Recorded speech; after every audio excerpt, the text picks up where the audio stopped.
Hello viewers, welcome to KINTU'S Lounge, the channel of interior design, lifestyle and culture. I'm welcoming back all my subscribers and all those who are new to the channel. In today's topic, we are going to look at the hats of Africa. What's the importance of African hats? What are they like? What are their benefits? And all those kind of things. But before I delve into the topic, subscribe if you've not and hit the notification button so that you can get my videos whenever they come in. So once again, I'm welcoming you to today's episode.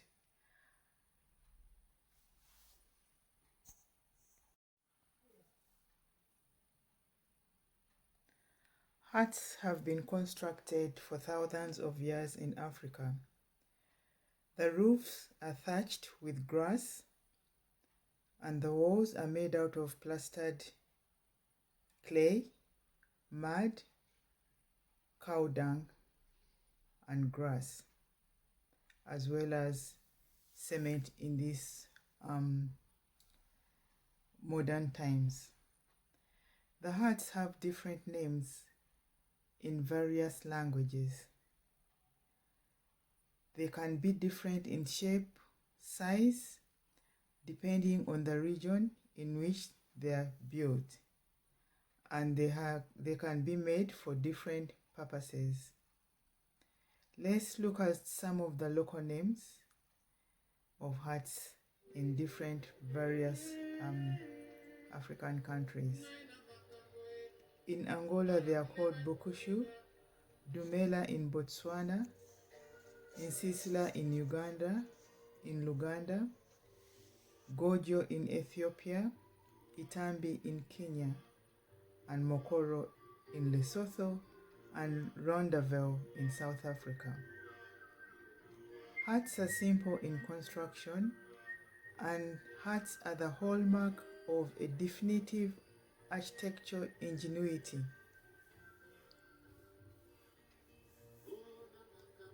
So we're going to look at the importance of huts now.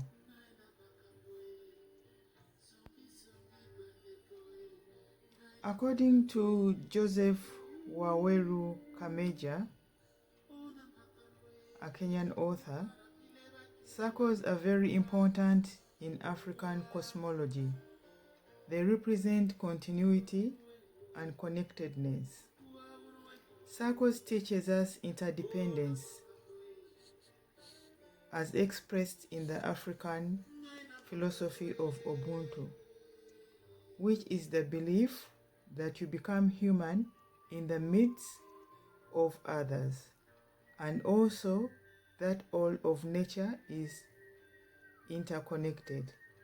In that sense, it teaches us responsibility, respect, and the need to cultivate peaceful coexistence. That is a reference from wordpress.com by Joseph Waweru Kameja. So that shows how important huts are and why Africans built huts. Huts and shows that Africans lived in dwellings and they never lived in trees. Trees used to be places for animals to live. But before the Africans were domesticated or became domesticated, they used to live in caves. That is during the Stone Age. And this Stone Age was an age which was all over the world.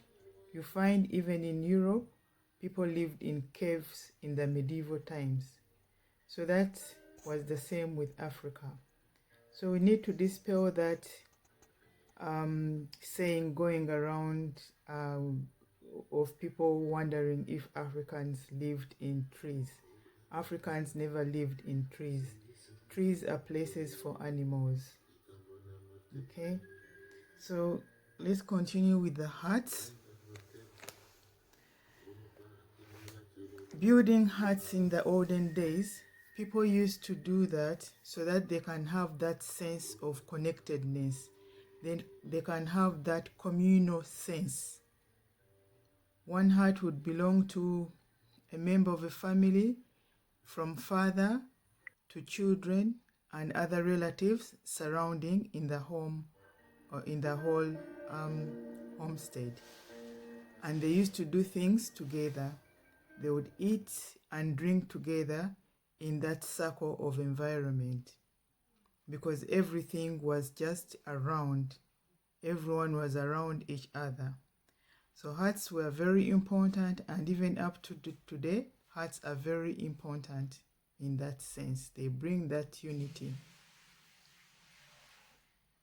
So we're going to look at more examples about the different huts in Africa. The huts, first of all, some people would use for living in. Other people would use huts as court places where the community would gather and listen to court cases going round. Huts used to be used as royal tombstones, as we are going to look at the Kasubi tomb on some of these images I'm going to show you.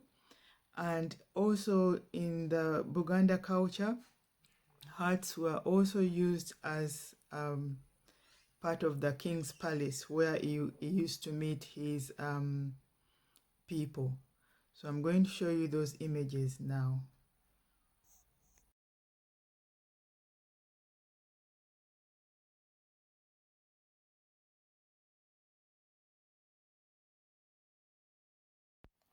Those are huts in Karamoja in northern Uganda.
Those are huts in Ghana.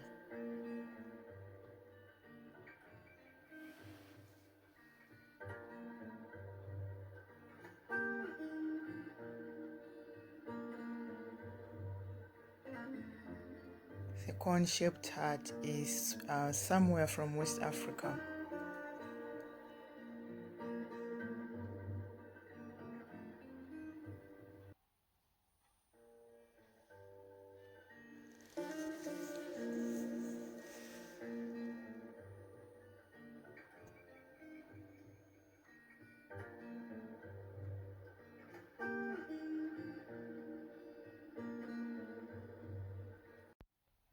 That's Ndebele hut. Notice all the patterns that have been designed at the exterior of the hut. Makes them look very beautiful. Those patterns also have meanings. That's another type of hut with a sitting area. Notice the children sitting in that area, and several huts surrounding the children. So that's how they would be built, all in the same area. That's another Ndebele hut. Look at those patterns, so beautiful.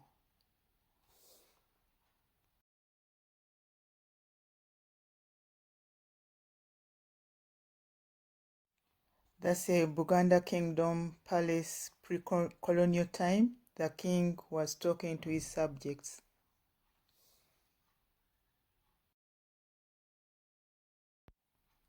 Notice that design, so ingenious.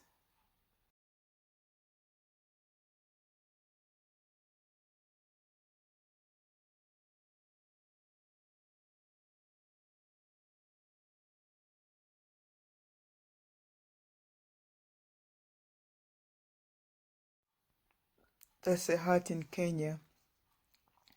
It's got a balcony area as well where people can sit.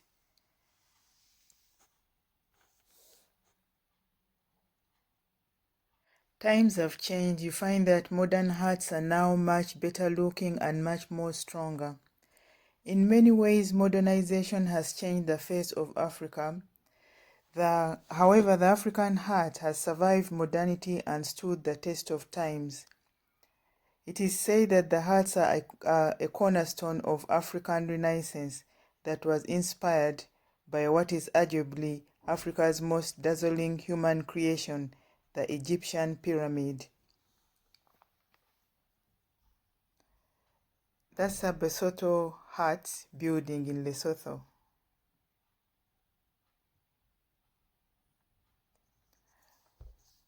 That's a modern hut. Today, most huts are being revived in mainly the tourist areas because of the global warming. Most people have realized that huts are cool in nature. They've got natural air conditioning. They've also realized that when they use these huts, because of the thatch at night, that heat is preserved and the room remains warm. So they are making a comeback in that sense. But people are also using them in their own homes.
That's a heart-shaped sitting area, which people may say is a gazebo.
This is an interior of a hut used as a kitchen in southern Africa.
This is an interior of a hut that is used as a bedroom for tourists.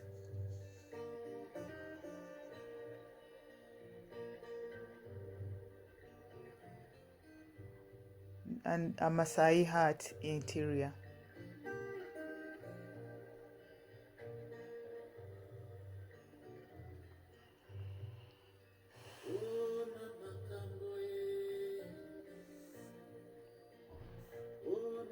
This is also a heart-shaped bedroom, and this is a heart-shaped kitchen, circular.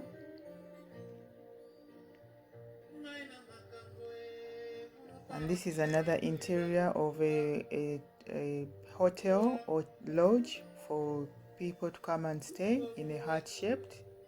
Look at the high ceiling, the design is so beautiful. That's another example of a circular hut, sitting room and bedrooms.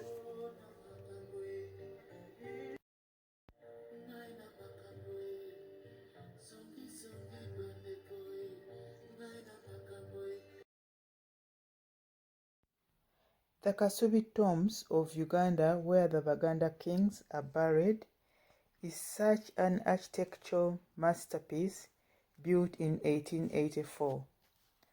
It was built of organic material, principally wood, thatch, reed, wattle, and daub. Its unusual scale and outstanding detail bears witness to the creative genius of the Baganda, and as a masterpiece of form and craftsmanship, is an exceptional surviving example of an architectural style developed by the powerful Baganda kingdom since 13th century, according to the UNESCO.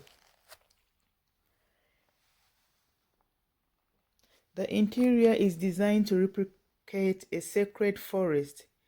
It is topped with 52 circular rings to represent each of the 52 Buganda clans. That sums up our story on African huts. I hope you've enjoyed this episode. I'll see you next time. You do take care. This is KINTU'S Lounge signing off. Bye. African huts should not be rejected. Rather, they should be improved on and revived because of the quality of life they provide. And being part of our heritage, it should be cherished.